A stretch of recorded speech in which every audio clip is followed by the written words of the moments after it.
ओम। जिनके चरण में सुर असुर सादर झुकाते शीश को, मेरी विनय युत वंदना उन जिनवीर जगदीश को। मेरी विनय युत वंदना उन जिनवीर जगदीश को। परात्पर गुरुवे नमः। परम्पराचार्य गुरुवे नमः। परम गुरुवे नमः। साक्षात् प्रत्यक्ष सद्गुरुवे नमो नमः।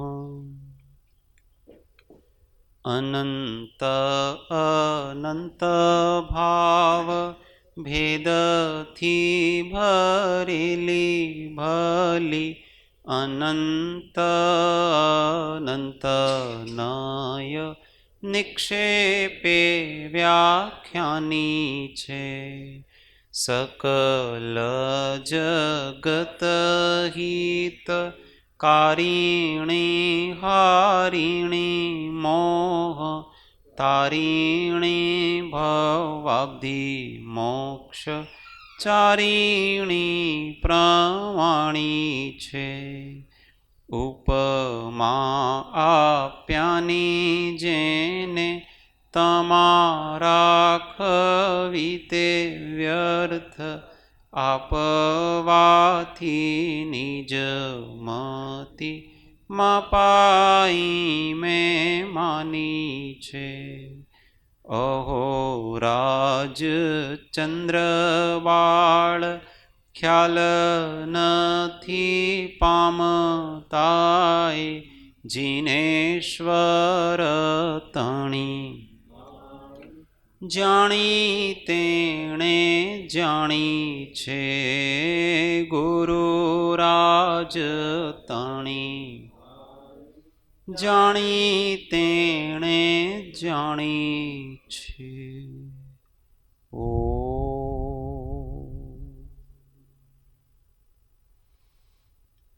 जय सद्गुरुवंदन। तत्व चर्चा में श्री जैन सिद्धांत प्रवेशिका वचनामृतનો વારો છે, પણ વચ્ચે થોડો ગેપ પડશે, 3-4 દિવસ, એટલે જૈન સિદ્ધાંત પ્રવેશિકા પ્રશ્ન સંખ્યા છે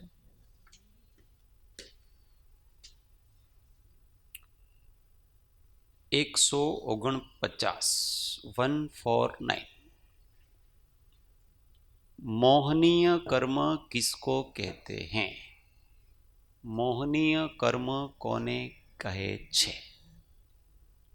बराबर मળી ગયું? मिल गया? गुजराती में કેટલો છે? हाँ, ये 2 नंबर 2 ઓછા कर देवाना दरेक। उत्तर,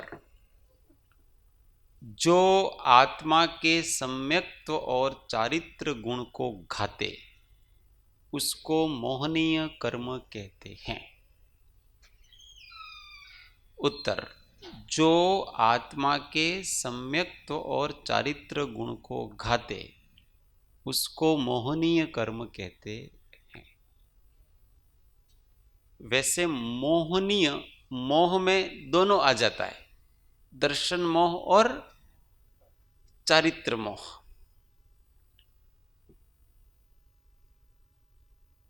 अलग अलग किसी अपेक्षा से श्रद्धा गुण और चारित्र गुण,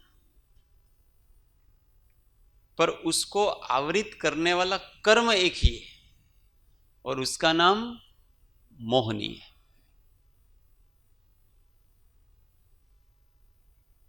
पर उस कर्म में भी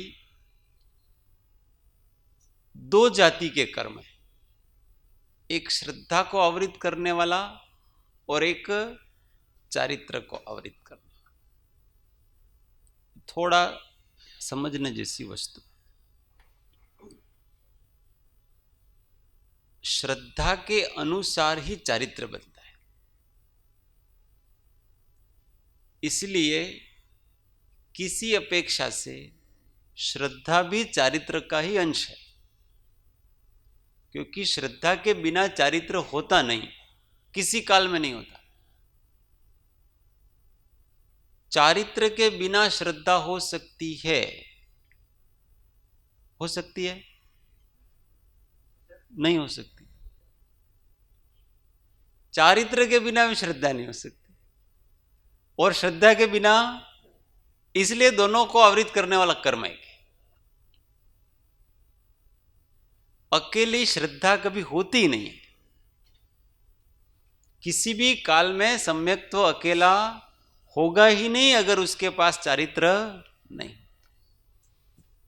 इसलिए दर्शन मोहनीय जो कर्म होता है उसका आधा भाग तो चारित्र मोहनीय का है। अनंतानुबंधी है वो किस में जाती है? चारित्र मोहनीय में जाती है। और जब तक वो नहीं जाते हैं तब तक सम्यक्त्व होता नहीं। तो ऐसा नहीं कि कषाय करते रहो और श्रद्धा बनी रहेगी,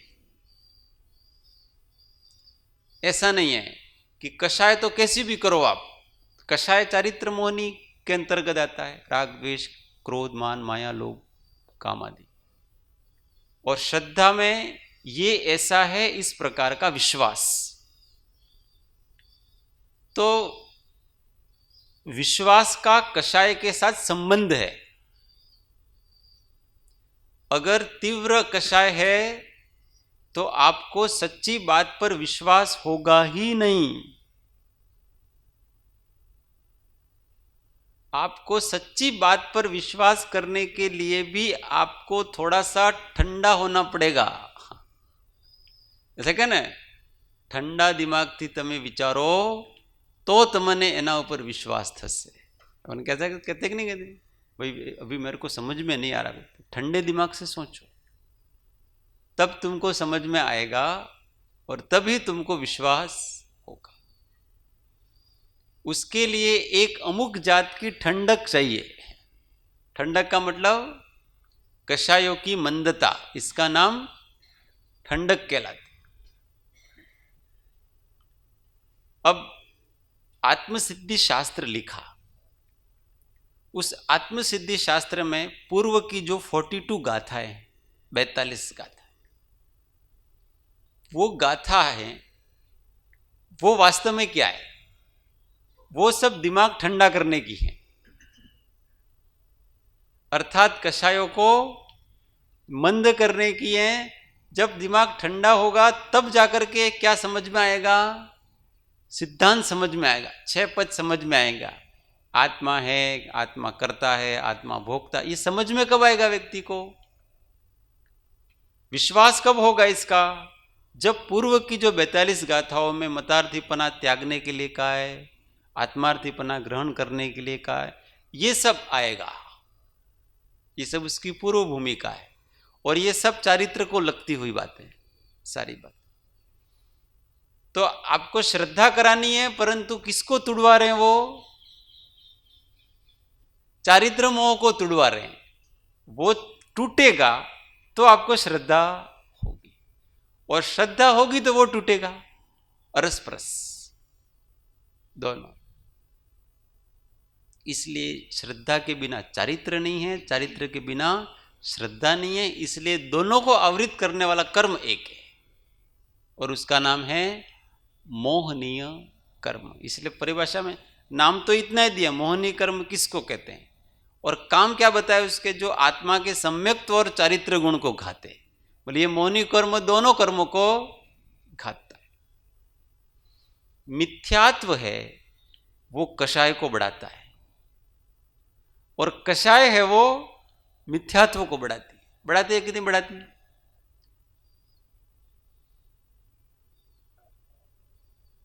अगर किसी के पास मिथ्यात्व है तो उत्कृष्ट प्रकार का क्रोध मान माया लोभ कर सकता है।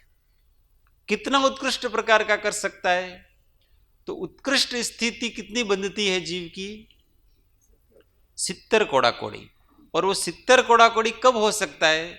जब मिथ्यात्व के सानिध्य में हो। तो मिथ्यात्व की उपस्थिति में हो, तब वो 70 कोड़ा कोड़ी का बंध कर सकता है। अगर मिथ्यात्व नहीं है तो उस व्यक्ति की कषाय मैक्सिमम 40 कोड़ा कोड़ी तक बनेगी, इससे नहीं बनेगी। और वैसे तो बनती ही नहीं है, 1 कोड़ा कोड़ी में आ जाता, पर ये तो दूसरे तीसरे गुण स्थान की अपेक्षा से सबका है। और तो ये मिथ्यात्व की अपेक्षा कषाय, और कषाय की अपेक्षा मिथ्यात्व। आपकी कषाय की तीव्रता स्थिति 1 कोड़ा कोड़ी से ऊपर है, तभी जाकर के आपका मिथ्यात्व पावरफुल होगा, नहीं तो मिथ्यात्व पावरफुल होगा नहीं।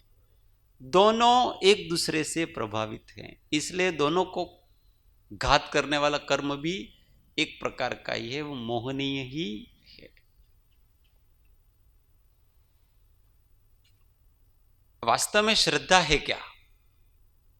ये ऐसा है, इस प्रकार की प्रतीति, विश्वास, इस विश्वास में भी एक प्रकार की दृढ़ता है,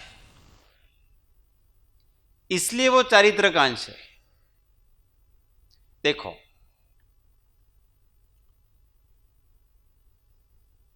मैं आत्मा हूं, ये क्या है? ये ज्ञान है। ऐसा ज्ञान सबको है, पर ऐसे ज्ञान से सम्यक्त्व नहीं होता है। सम्यक्त्व किसको कहा पता है? मैं आत्मा ही हूं, इस प्रकार की जो दृढ़ प्रतीति है, दृढ़ मान्यता है, दृढ़ विश्वास है, दृढ़ आत्मरुचि है, उसका नाम सम्यक्त्व है। आत्मा हो ये तो सबको पता है ना, किसको पता नहीं है? सबको पता है, परंतु मैं यही हूं, इसके अतिरिक्त मैं और कुछ भी नहीं हूं। इस प्रकार की जो दृढ़ता है ना, वो दृढ़ता वास्तव में सम्यक दर्शन है, और दृढ़ता का नाम ही चारित्र है। समझ में आया? उस बात में स्थिर रहना, कायम रहना, इसी तो कहते हैं ना, आ भाई मक्कम छे। मक्कम है मतलब किसमें मक्कम है? दृढ़ है, स्थिरता, स्थिरता का नाम ही चारित्र है। अब मैं आत्मा हूं तो फिर ये क्रोधादि मेरे नहीं।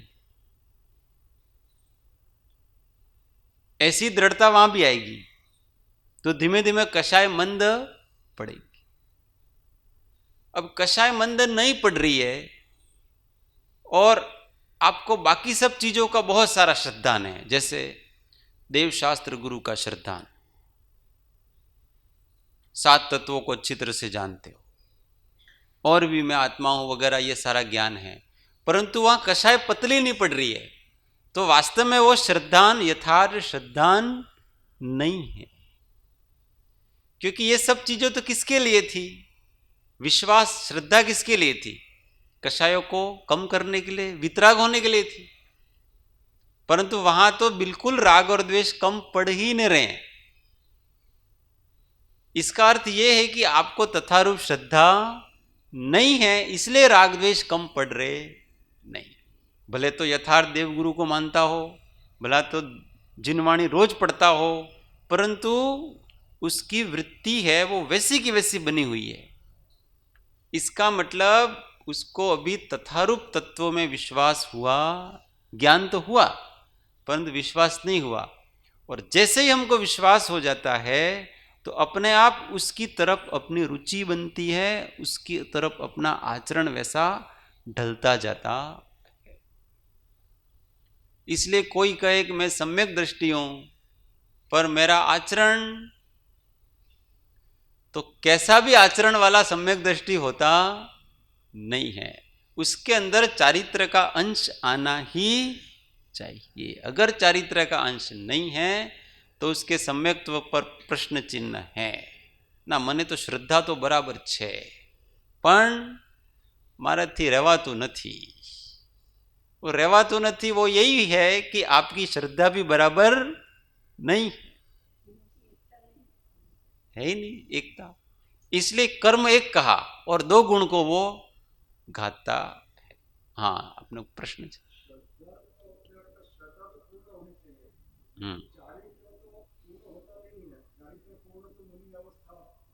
नहीं, पर वो श्रद्धा के साथ थोड़ा चारित्र प्रकट होता ही है। हाँ, श्रद्धा भी डामाडोल होती है, वो भी पूरी पूर्ण नहीं होती हर समय, इसलिए श्रद्धा भी बढ़ती रहती है। ऐसा नहीं है कि आपकी श्रद्धा भी बढ़ता है कि नहीं बढ़ता है, वर्धमान समकित थई, ऐसा कहा आत्मसिद्धि में। क्या कहा? वर्धमान समकित थई टाले मिथ्या, वहां समकित को वर्धमान होने के लिए कहा है। जैसे जैसे श्रद्धा प्रबल होगी वैसे वैसे चारित्र बढ़ता जाएगा, इसमें क्या दिक्कत है? इसलिए इस दोनों को समझना पड़ता है। ये दोनों मेरे साथ साथ चलते हैं। कब तक साथ साथ चलते हैं? केवल ज्ञान पर्यंत साथ। देखो कितना कहा पता है, इस सम्यक्त्व गुण का और चारित्र गुण का संग कितना कहा। तो चौथे गुण स्थान में सम्यक दर्शन प्रकट होता है, तो वहां सम्यक्त्वाचरण चारित्र प्रकट होता है। ठीक। अब इसके आगे जब आगे आगे व्रत लेगा तो सराग सम्यक्त्व के साथ सराग चारित्र है वहां, तो वहां भी उसके साथ सम्यक्त्व के सराग चारित्र मतलब होता है कषाय सहित, तो वहां सम्यक्त्व की भी फिर वितराग सम्यक्त्व के साथ वितराग चारित्र है, फिर अवगाढ़ सम्यक्त्व के साथ अवगाढ़पना है, फिर परमावगाढ़ सम्यक्त्व के साथ परमावगाढ़पना मतलब कि केवल ज्ञान है। और जब सिद्ध बनता है उस समय उसका सम्यक्त्व 8 गुण होता है ना, उसमें एक सम्यक्त्व गुण प्रकट होता है इसके। वो चौथे गुण स्थान में प्रकट हुआ वही के वही हो, तो सिद्धों का अलग काई को कहा, सिद्धों का अलग फिर से कहा। सिद्ध का सम्यक्त्व चौथे गुण स्थान वाला का सम्यक्त्व, सब जैसे अव्याबाधत्व प्रकट होता है वैसे एक सम्यक्त्व गुण भी वहां पर प्रकट होता है। 8 गुणों में होता है, सिद्धों के 8 गुण में एक क्षायिक सम्यक्त्व होता है। तो चौथे गुण स्थान वाला का क्षायिक सम्यक्त्व, सिद्धों का क्षायिक सम्यक्त्व, दोनों का अलग अलग कहा। फिर से कुछ बात है कि उसका साहचर्य बना रहता उस सब चीजों में। और सिद्धांत की दृष्टि से देखो तो दर्शन मौनी की प्रकृति गई तो चारित्र पूरा पूरा प्रकट हो गया। पर दर्शन मौनी और चारित्र मौनी इस प्रकार के टुकड़े समझने के लिए किए, वास्तव में एक मोहनीय कर्म है। और जब मोहनीय कर्म पूरी तरह से जाता है तब जाकर के ये दोनों पूरी तरह से खिलते। समझ में आ रही वस्तु? अपेक्षा अपेक्षा से समझना। हाँ, अनेकांत है इस पर, अनेकांत में सब अपेक्षा। इसलिए कोई कहे कि चौथे गुण स्थान वाला जीव है, ठीक है, उसमें क्षायिक सम्यक्त्व प्रकट, कोई भी सम्यक्त्व प्रकट हो गया, कोई भी चीज क्षोभ सम्यक दर्शन प्रकट होगा, कोई भी। तो कोई गुण जब परिपूर्ण प्रकट होता है ना तो तुरंत मोक्ष होना चाहिए इसको। कोई भी गुण होता है उसकी जब परिपूर्णता हुई इसका मतलब उसकी सिद्ध अवस्था हुई। परंतु यहां तो सम्यक तो प्रकट होता है पर परिपूर्णता होती, सिद्ध अवस्था नहीं आई है अभी तक। इसका मतलब अभी भी कहीं न कहीं, क्योंकि ये गुण होते हैं ना सभी सहवर्ती होते हैं। ऐसा नहीं कि आप सबको अलग अलग कर दो, एकांत से सभी अलग अलग नहीं, उनकी शुद्धि में कम ज्यादापना हो सकता है, परंतु एक पूर्ण हुआ तो सब कुछ पूर्ण होगा। अब ज्ञान गुण जब पूर्ण हुआ केवल ज्ञान के साथ तो बाकी सब पूर्ण होगा, उसके साथ सुख भी पूर्ण होगा, उसके साथ वीर्य भी पूर्ण होगा, इसके साथ सम्यक्त्व भी पूर्ण होगा, इसके सब कुछ पूर्णता में एक की पूर्णता सबकी पूर्णता कहलाती। ये तो दो को घात करता है ना एक कर्म है, इसकी चर्चा चल रही है, बड़ी विचारणीय विषय। हाँ प्रश्न? हाँ माइक आप चलो।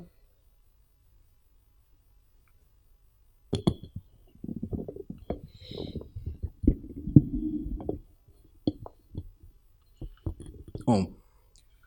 चौथा गुणस्थान है क्षायिक सम्यक्त्व प्रगटे अथवा क्षायिक सम्यक दर्शन प्रगटे। हाँ।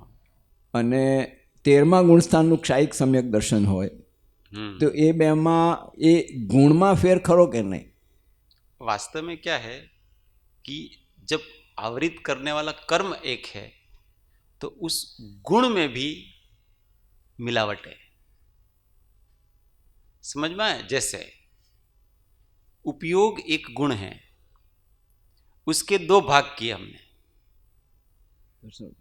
दर्शन उपयोग और ज्ञान उपयोग, ये दो भाग किए अपनों ने। अब वास्तव में ये दोनों हैं क्या?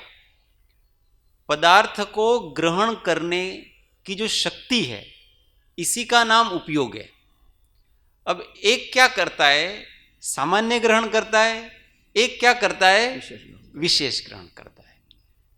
इसीलिए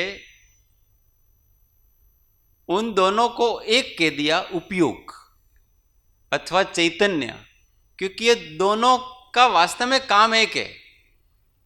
वस्तु को ग्रहण करना वही काम है, दूसरा कोई काम नहीं।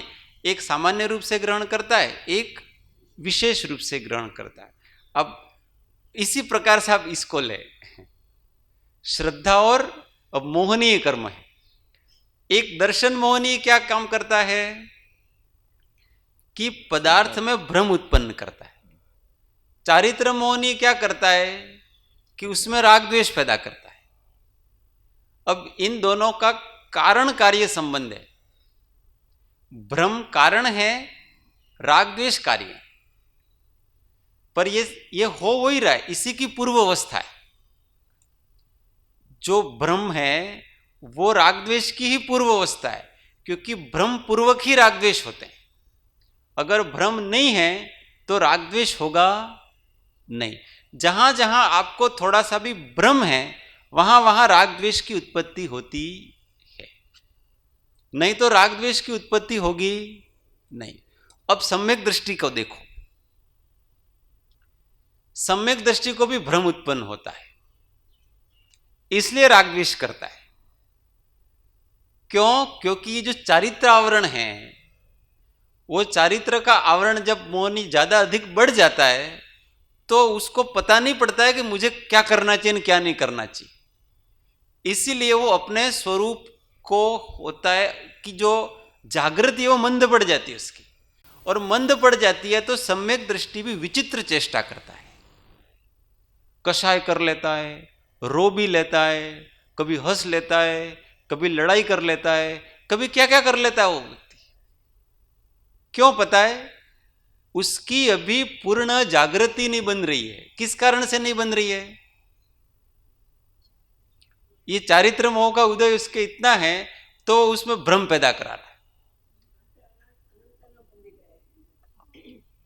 तो चार श्रेणियां है ना, तो प्रभावित कर रही है कि अप्रत्याख्यानावणी, प्रत्याख्यानावणी, संज्वलन, ये सब उसकी श्रद्धा को प्रभावित कर रही है। और जैसे जैसे जैसे जैसे वो जाएंगी ना, वैसे वैसे इसकी स्वरूप जागृति, स्वरूप की प्रतीति भी दृढ़ता को लिए होगी।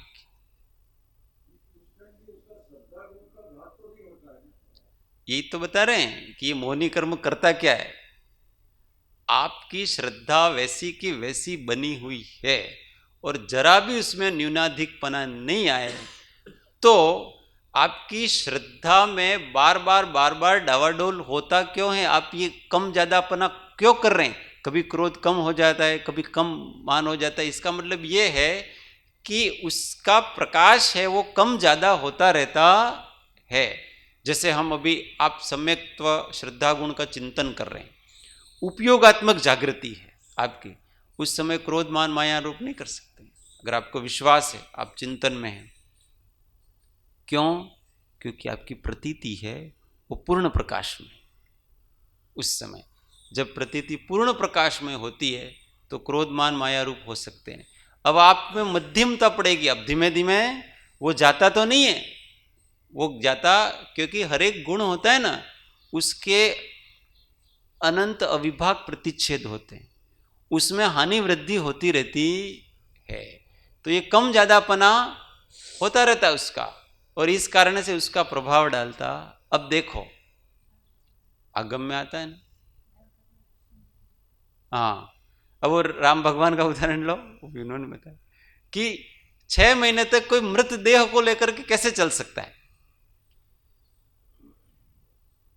उनको इतना समझ में नहीं आता होगा विश्वास, परंतु अभी उनके श्रद्धा पर आवरण आ रहा है, प्रतीति पर ही आवरण आ रहा है, गया नहीं है वो किसी। परंतु राग द्वेष जो इतना अभी पावरफुल हैं, पता ही नहीं पड़ रहा कि मैं कर क्या रहा हूं, समझ में ही नहीं आ रहा, ना दिमाग चल रहा है ना कुछ। जब दिमाग ही नहीं चलेगा, उपयोग ही नहीं चलेगा, तो उसकी श्रद्धा कहां चलेगी उसकी। तो वो रुचि है, पर कहां है, अभी से अव्यक्त रुचि है उसकी। तो व्यक्त रुचि और अव्यक्त रुचि में फर्क है कि नहीं? व्यक्त रुचि और अव्यक्त रुचि में फर्क है कि नहीं? एक तो उपयोगात्मक बुद्धिपूर्वक की उपयोग और अबुद्धिपूर्वक का उपयोग, इसमें फर्क है कि नहीं? दिन रात का अंतर पड़ता है। एक जागृति पूर्वक का है, एक अजागृति पूर्वक का है। अजागृति पूर्वक का है उसमें उपयोग तन्मय नहीं है, वो एक सहज आपने जैसी दशा बनाई है अंदर से, उस प्रकार की दशा होती। इसलिए सब गुण एक दूसरे को प्रभावित करते हैं। इसलिए सम्यक दृष्टि का आचरण कैसा भी नहीं हो सकता, क्योंकि उसके साथ चारित्र का अंश जुड़ा हुआ है। यदि कोई भी चेष्टा करो और हम कहें कि हम सम्यक दृष्टि है, तो ऐसा भाई हो सकता। वास्तव में सम्यक दृष्टि, सम्यक दर्शन का अर्थ ही यह है कि आत्म स्वभाव में दृढ़ता, मैं ये ही हूं, इस प्रकार की दृढ़ प्रतीति। इसी का अब जब इस दृढ़ता है व्यक्ति के, तो फिर वो किस प्रकार से वो बहुत अधिक राग द्वेष विषय कषाय उसमें प्रवर्तन करेगा। उसकी तो जागृति है ना, सेकंड सेकंड में जागृति आती, परंतु जब आवरण आ जाता है तीव्र, तो वो जागृति चली जाती। जागृति चली गई, इसका मतलब क्या हुआ, वहां श्रद्धा में भी थोड़ी कमी आ जाती, आती है वो तो श्रद्धा में, अरे महामुनियों को आती है, शंकाएं जागती हैं, भले वो प्रयोजनभूत तत्व पे नहीं हो तो अप्रयोजनभूत तत्व पर भी शंका जागती है कि भाई ऐसा है कि नहीं, ऐसा होता है।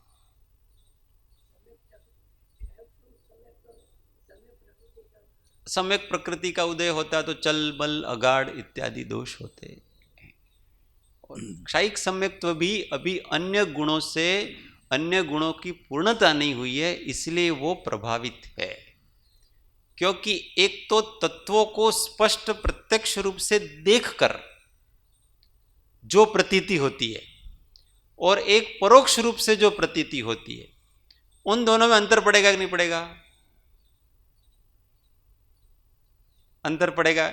एक तो जो लोकालोक को देख रहा है और लोकालोक को देख करके जो उसको विश्वास हो रहा है, और एक लोकालोक के बारे में सुना है और सुन करके जो उसको विश्वास जम रहा है, उन प्रत्यक्ष और परोक्ष में अंतर पड़ेगा कि नहीं पड़ेगा?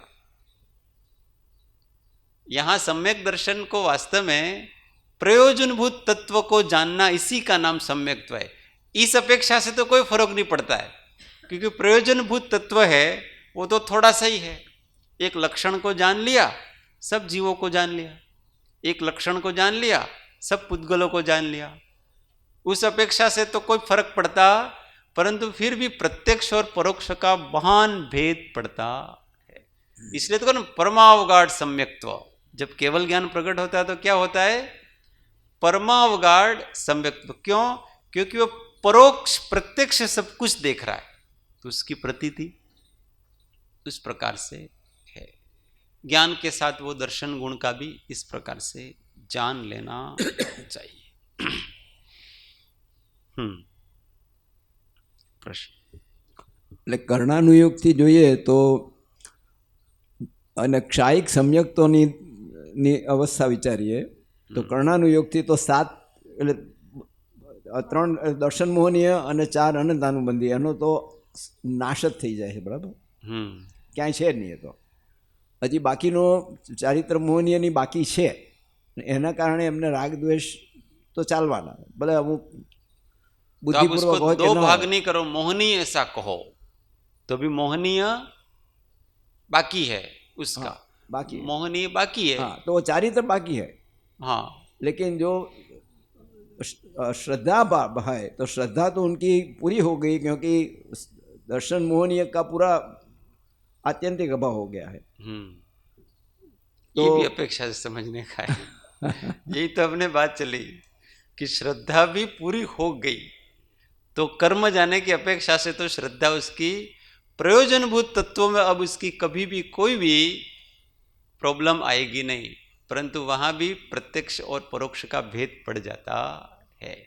एक तो प्रत्यक्ष लोकालोक को जानते हुए जो उसकी प्रतीति बनती है वो, और एक परोक्ष रूप से जो प्रतीति बनती है वो, उन दोनों में अंतर तो पड़ेगा। इसलिए कर्म एक बताया और 2 गुण का। अब उसमें 2 प्रकार के स्पर्धक होते हैं, एक तो श्रद्धा को ढकने वाले होते हैं और एक चारित्र को ढकने वाले। तो पर हैं दोनों मोह, एक दृष्टि को विपरीत कर रहा है और उसके कारण से वो राग द्वेष को उत्पन्न कर रहा है। तो अब देखो, जिसमें कारण कार्य स्वभाव होता है उसके 2 टुकड़े भी हम कैसे कर सके, समझ में आ रहा है ना? अब इसका एग्जाम्पल लो। ये तो इतनी ये विद्वानों की बातें हैं, पर अपने भी थोड़ा देखो, शुद्धोपयोग 7वें गुण स्थान से शुद्धोपयोग प्रकट होता है। वो बढ़ता बढ़ता बढ़ता बढ़ता बढ़ता बढ़ता बढ़ता कहाँ तक जाता है? 13वें गुण स्थान तक आया। ठीक है, अब शुद्धि बढ़ती बढ़ती बढ़ती बढ़ती बढ़ती वहां तक गई, तो उसकी जाति एक है कि नहीं?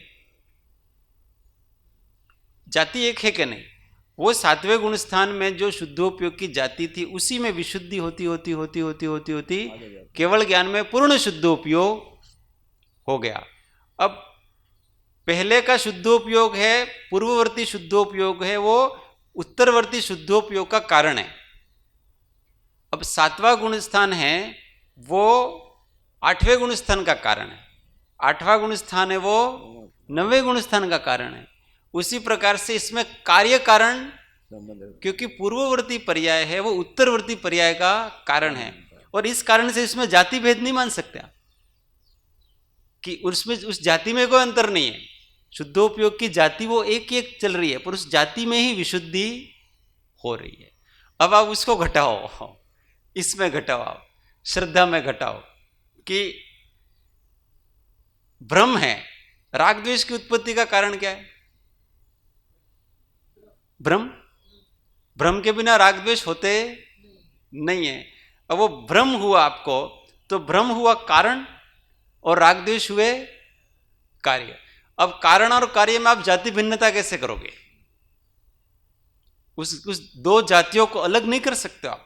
जैसे ज्ञानोपयोग और दर्शनोपयोग वस्तु को ग्रहण करने की अपेक्षा से उन दोनों को अलग नहीं कर सकते हो, उसी प्रकार से यहाँ श्रद्धा और चारित्र को आप अलग नहीं कर सकते, क्योंकि वो उनमें कारण कार्य संबंध एक जैसा चल रहा है। तो और इसलिए एक ही कर्म कहा और 2। अब जैसे दर्शनोपयोग और ज्ञानोपयोग को बांटा ना, एक सिक्के के 2 पहलू, ऐसा यहाँ एक सिक्के के 2 पहलू उन्होंने बना दिए। श्रद्धा होगी तो ही चारित्र होगा, और जिस चारित्र है तो ही आपकी श्रद्धा, कभी अकेले रहते नहीं है। 10મા ગુણ સ્થાને જે લોભ બાકી રહ્યો છે એ ભ્રમને કારણે છે? नहीं, वहां भ्रम का स्वरूप बदल जाता है। अच्छा, कषायों में कोई व्यक्ति कषाय क्यों करता है? तो रुचिपूर्वक ना।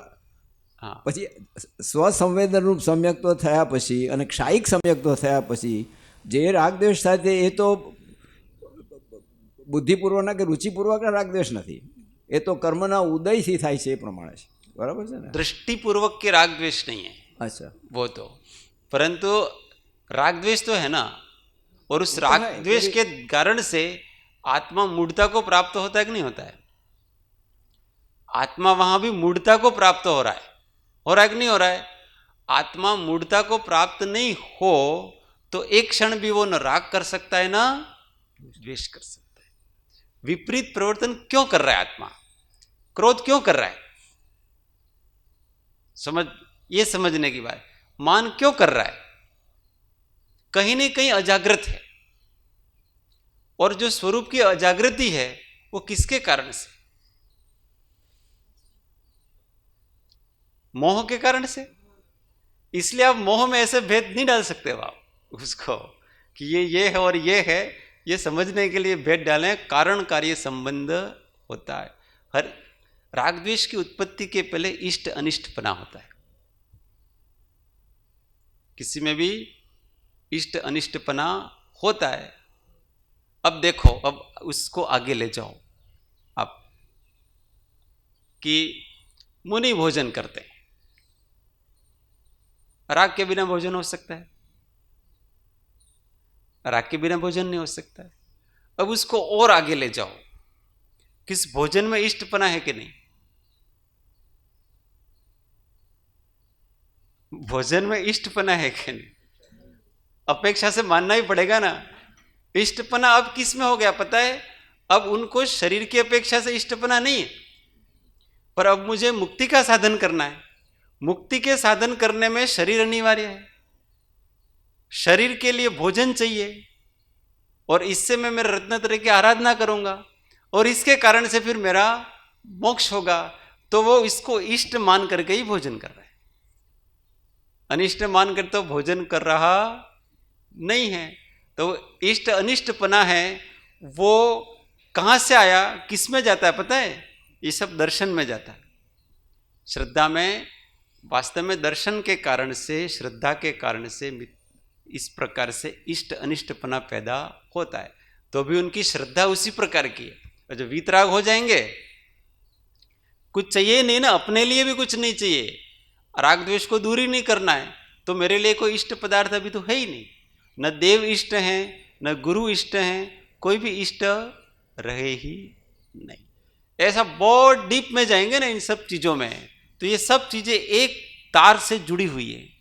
इसलिए आत्मा को कहते हैं कि आत्मा को आप अलग अलग नहीं कर सकते।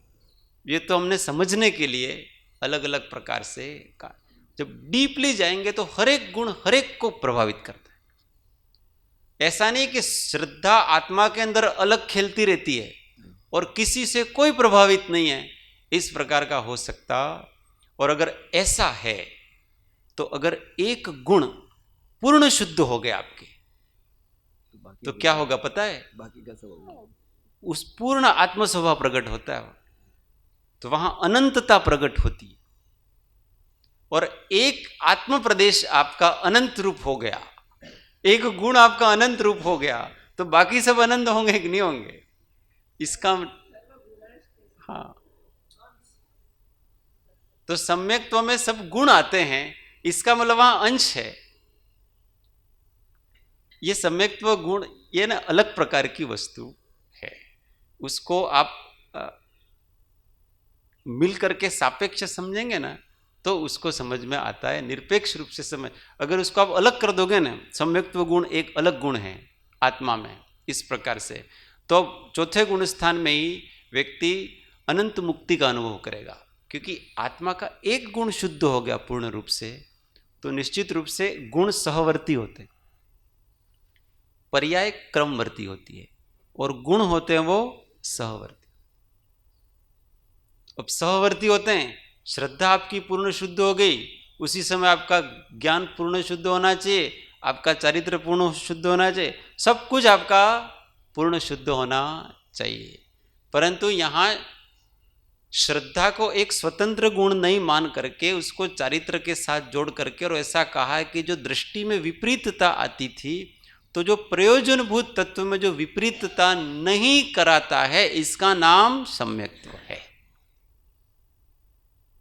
जो प्रयोजनभूत तत्व में जो विपरीतता, अब उसको 6 महीने तक भले वो शव लेके घूमे, परंतु उसके प्रयोजनभूत तत्व में जीव को जीव रूप ही मानेगा, पुद्गल को पुद्गल रूप ही मानेगा, परंतु फिर भी बाहर से ऐसी सम्मूढ़ता आ जाती। चलो,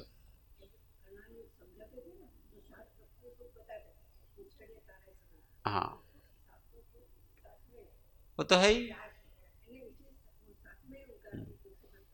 पर ये जो अनंतानुबंधी है ना, वो दोनों को जोड़ती है। मतलब आप 7 ये नहीं 12 ये ऐसा नहीं कर सकते आप। वास्तव में जो अनंतानुबंधी है ना, वो कनेक्टर है, वो दोनों को जोड़ती है। 2 मुंह है उसके, उधर एक तो श्रद्धा गुण का घात करती है और दूसरी तरफ चारित्र गुण का भी घात करती है। ये दोनों तरफ से चल रही है उसकी। इसीलिए वहां सम्यक्त्व के साथ चारित्र है और मिथ्यात्व के साथ भी मिथ्या चारित्र है। दोनों साथ में, ये कभी अलग अलग हो सकते नहीं, एक साथ चलेंगे।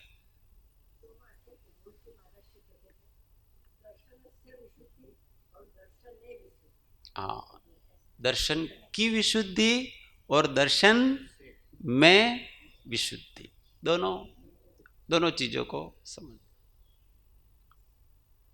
मुख्य वस्तु ये नहीं, आप प्रयोग करके देखें कि कुछ चीजें शब्दों से समझ में नहीं आती।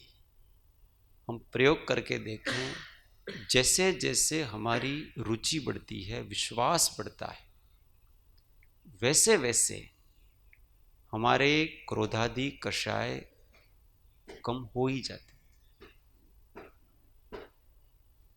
और क्रोधादि कषाय हो रहे हैं, इसका मतलब रुचि कम है। कोई क्रोध करता है, इसका अर्थ क्या पता है? कि अभी इंटरेस्ट आत्मा में नहीं है, आत्मा में, आत्म स्वभाव में इंटरेस्ट नहीं है, इसलिए तो वो कर रहा है, नहीं तो क्यों करे? अभी रुचि किस में पता है उसकी? क्रोध करने में, लोभ करने में, माया करने में। क्योंकि कोई भी व्यक्ति रुचि के बिना तो ये कुछ कर ही नहीं सकता, उसको भी मजा आ रहा है वहां। ज्ञानी विषय भोग करते हैं, करते कि नहीं करते हैं? अगर उनको मजा नहीं आए तो क्यों करते? अगर उनको मजा नहीं आए तो करे क्यों?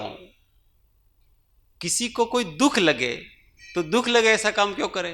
कोई व्यक्ति दुखी होना चाहता नहीं, पर वो हो क्या रहा है पता है? कि वहां पर विषय की एक इच्छा जागती है, और उस इच्छा जागती है तो इच्छा इतनी तीव्र बलवती होती है, वो इच्छा, कि वो जानता है कि ये मेरे लिए विष है, फिर भी उसमें एक ऐसी मिठास है, और उस मिठास को लिए बगैर वो रह नहीं सकता है। और वो मिठास को लेता नहीं है तो उसको अच्छा नहीं लगता है, क्योंकि उसकी इतनी शक्ति नहीं है ना कि अभी समस्त प्रकार की कषायों को एकदम उपशमित कर सके, मंद कर सकते, खत्म कर सके, इतनी वितरागता प्रकट नहीं है। इसलिए उसमें थोड़ा सा मजा लेता है, मजा नहीं है तो करे ही नहीं। विष क्यों पिए? विष पीने में अगर कोई आत्महत्या करना चाहता है ना, उसको विष पीने में मजा आता है, क्योंकि उसको लगता है कि ये मेरा काम कराएगा। आत्महत्या कौन कराएगा? ये विष है, वो मेरा काम कराएगा, बाकी नहीं कराएंगे। इसलिए विष को भी अमृत जैसा पीता हो, उसको काम निकालना है। और वहां उसको, इसलिए अब जो भोगोपभोग परिमाण वगैरह में जो अतिचार दिए ना, श्रावक के पंचम गुण स्थान वृत्ति की अतिचार दिए, वो अतिचार पढ़े तो समझ में आता है कि उसको कहां तक तलब होती है उसकी, और वो तलब होती है, उसको वो सहन नहीं कर पा रहा है, तो उसको आनंद आता है, मजा आता है, मजा आता है, इसलिए उसको बार बार भोगना भी चाहता है। और अंदर से ऐसा भी है कि ये सब नहीं करना चाहिए, तो अंदर से रोता भी रहता है। इसलिए ये ऐसी वस्तु है कि मिर्ची खाने जैसी, और वो मिर्ची खाता भी है और वो रोता भी है। और अगर उसको मिर्ची लगती है तो क्यों खाता है भाई? तो मिर्ची खाए बगैर रह भी नहीं सकता है और वो जलन होती है उससे भी। इसलिए एक तरफ श्रद्धा तो ऐसे कहती कि तू ये मत कर, पर वो रह नहीं सकता, मिर्ची खाता भी। एक तरफ खाता जाता है, एक तरफ रोता जाता है। अगर मिर्ची खाने में मजा नहीं आता है तो फिर क्यों खाए?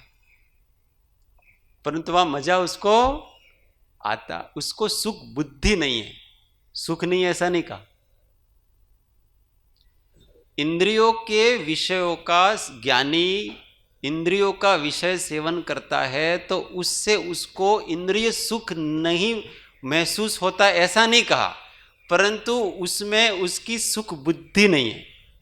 अब सुख का अनुभव नहीं होना और सुख बुद्धि नहीं होना, इन दोनों में अंतर है कि नहीं? दिन रात का अंतर है। वहां उसको प्रत्यक्ष मीठा मीठा लगता है, किसी का आलिंगन करता है अपनी पत्नी वगैरह का तो उसको अच्छा लगता है।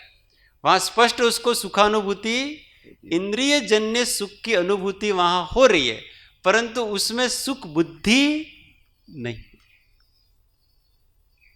ये सुख बुद्धि नहीं है, ये उसके सम्यक्त्व का प्रताप है।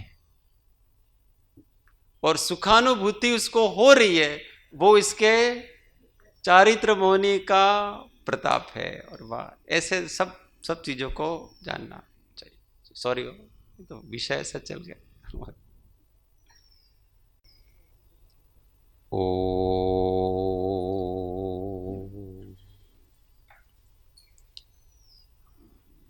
देह छता जेनी दशा वर्ते देहाती, ते ज्ञानी ना चरण मा हो वंदन गणी। ते ज्ञानी ना चरण मा हो वंदन गणी। सद्गुरु देव, परम कृपाळु देव, त्रिलोकनाथ की जय, सब संतन की जय। आनंद घन। ओ जय सद्गुरु।